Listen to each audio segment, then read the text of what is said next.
네, 사랑하는 성도님들, 우리는 시편 107편 1절부터 22절까지를 읽었습니다. 이 말씀은 하나님의 구원을 경험한 사람들을 초대해서 하나님께 감사와 찬양을 드리라 라고 권면하는 찬양시입니다. 다양한 상황 속에서 하나님의 구원을 경험한 사람들이 있습니다.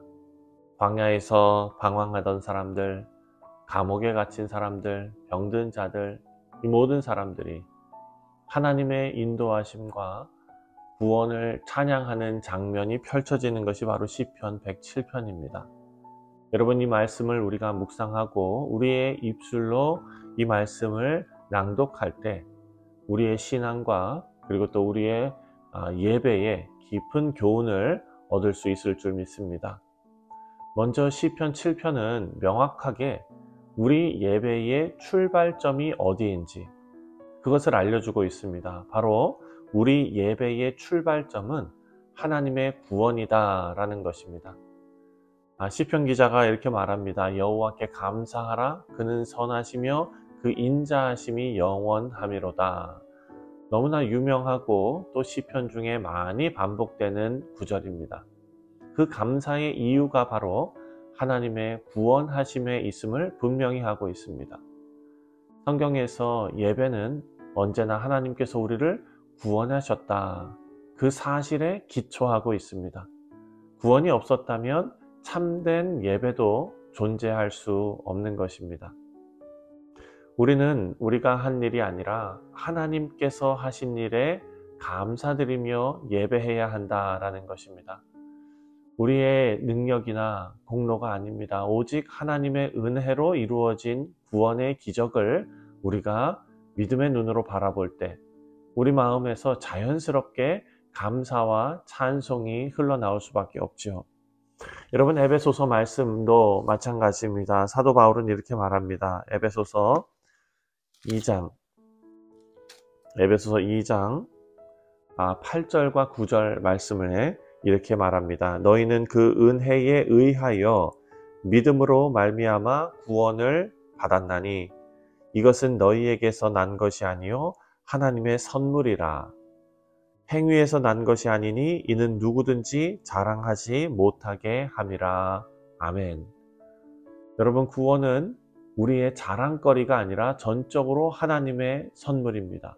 그래서 우리가 자랑할 수 있는 것은 하나님을 자랑할 수 있습니다. 그렇기 때문에 우리는 이 선물에 감사하며 하나님을 예배해야 한다라는 것이 성경의 가르침입니다. 에베소서 말씀뿐만 아니라 베드로전서에서도 같은 내용의 말씀이 나옵니다. 베드로전서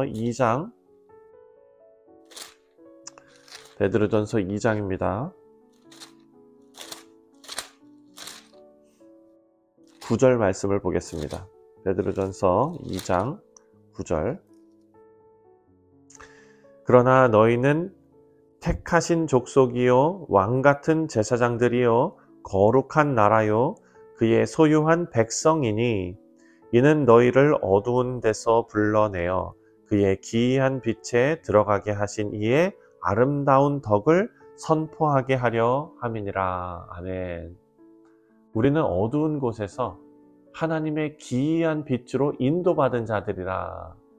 그리고 구원의 경험이 없다면 예배의 이유도 없다라는 것입니다. 하나님은 우리를 구원하시고 하나님의 택하신 백성으로 삼으셨습니다. 우리가 예배하는 이유는 바로 하나님께서 우리를 이끌어내시고 구원하셨기 때문입니다.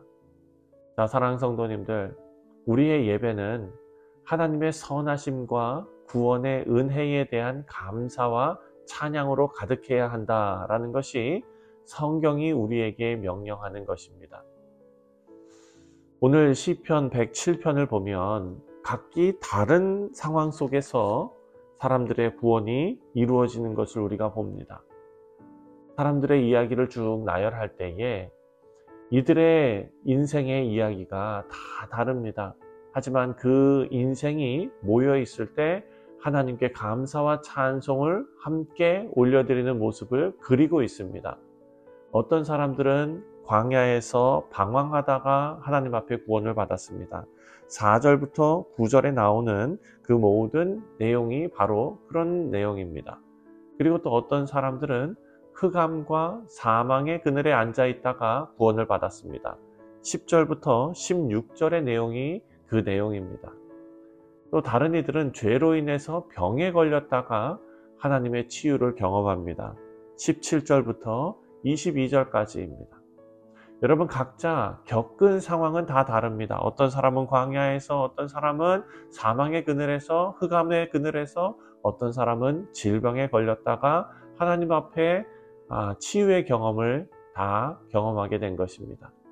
각자가 겪은 상황은 다 다르지만 모두가 동일하게 하나님의 구원하심을 경험한 것입니다. 여러분, 이처럼 하나님은 다양한 방식으로 우리를 만나 주시지만 결국 우리를 구원하시는 목적은 같습니다.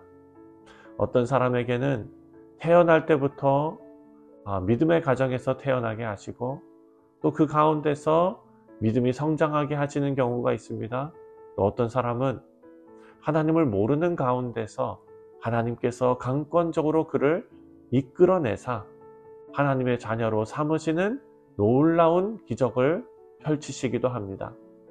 또 우리 가운데서도 질병 가운데 인생의 소망이 끊어졌다가 하나님을 만나는 경우도 있습니다. 하나님께서 우리를 만나주시는 방법은 사람마다 다 다를 수 있습니다.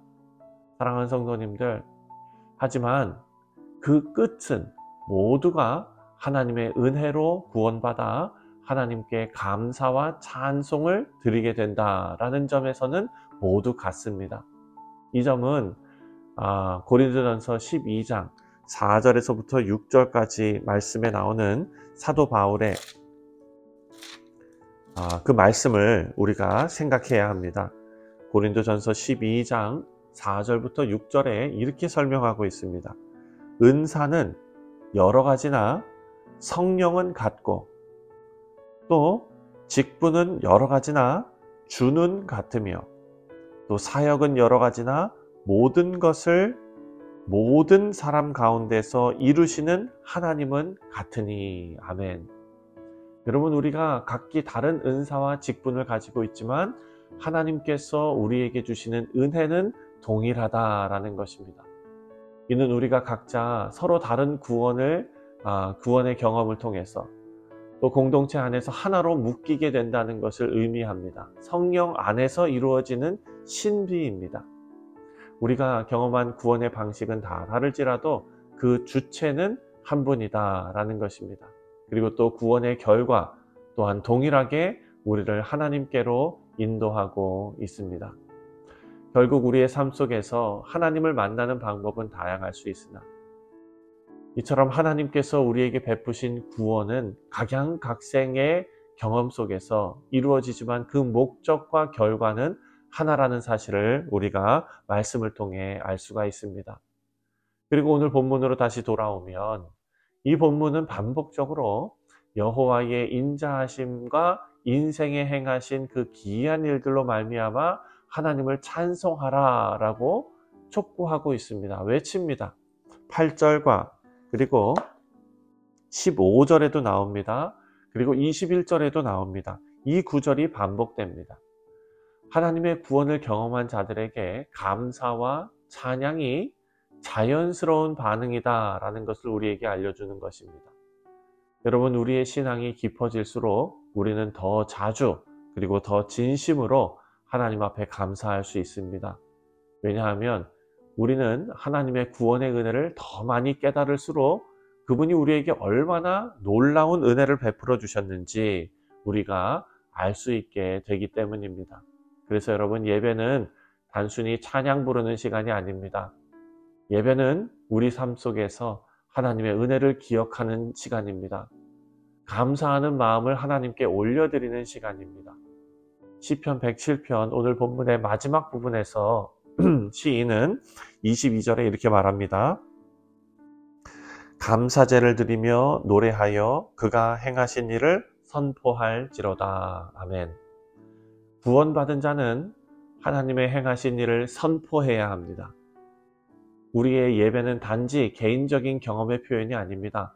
하나님의 구원을 세상에 선포하는 행위입니다. 우리가 함께 드리는 예배는 하나님이 우리에게 베푸신 구원의 이야기들을 나누고 그 이야기가 하나님을 알지 못하는 사람들에게 전해질 수 있는 중요한 자리라는 것입니다. 예배는 우리 안에만 머무는 것이 아니라 세상에 하나님의 구원을 증거하는 도구입니다. 우리 사랑하는 성도님들, 시편 107편을 통해서 하나님께서 우리에게 보여주신 구원의 은혜를 기억하면서 하나님 앞에 감사와 찬송을 올려드리는 복된 예배자가 되시기를 주님의 이름으로 축원드립니다. 우리가 각자 다른 상황 속에서 경험한 하나님의 구원이 우리를 하나로 묶어줍니다. 그리고 그 구원에 대한 감사가 우리를 매일 예배 가운데로 이끌어가고 있습니다. 하나님께서 우리에게 행하신 구원의 이야기들을 기억하시고 그리고 하나님의 인자하심을 온 세상에 선포하시는 우리 뉴욕 성실장로교회 모든 교우들 되시기를 주님의 이름으로 축원드립니다. 기도하겠습니다.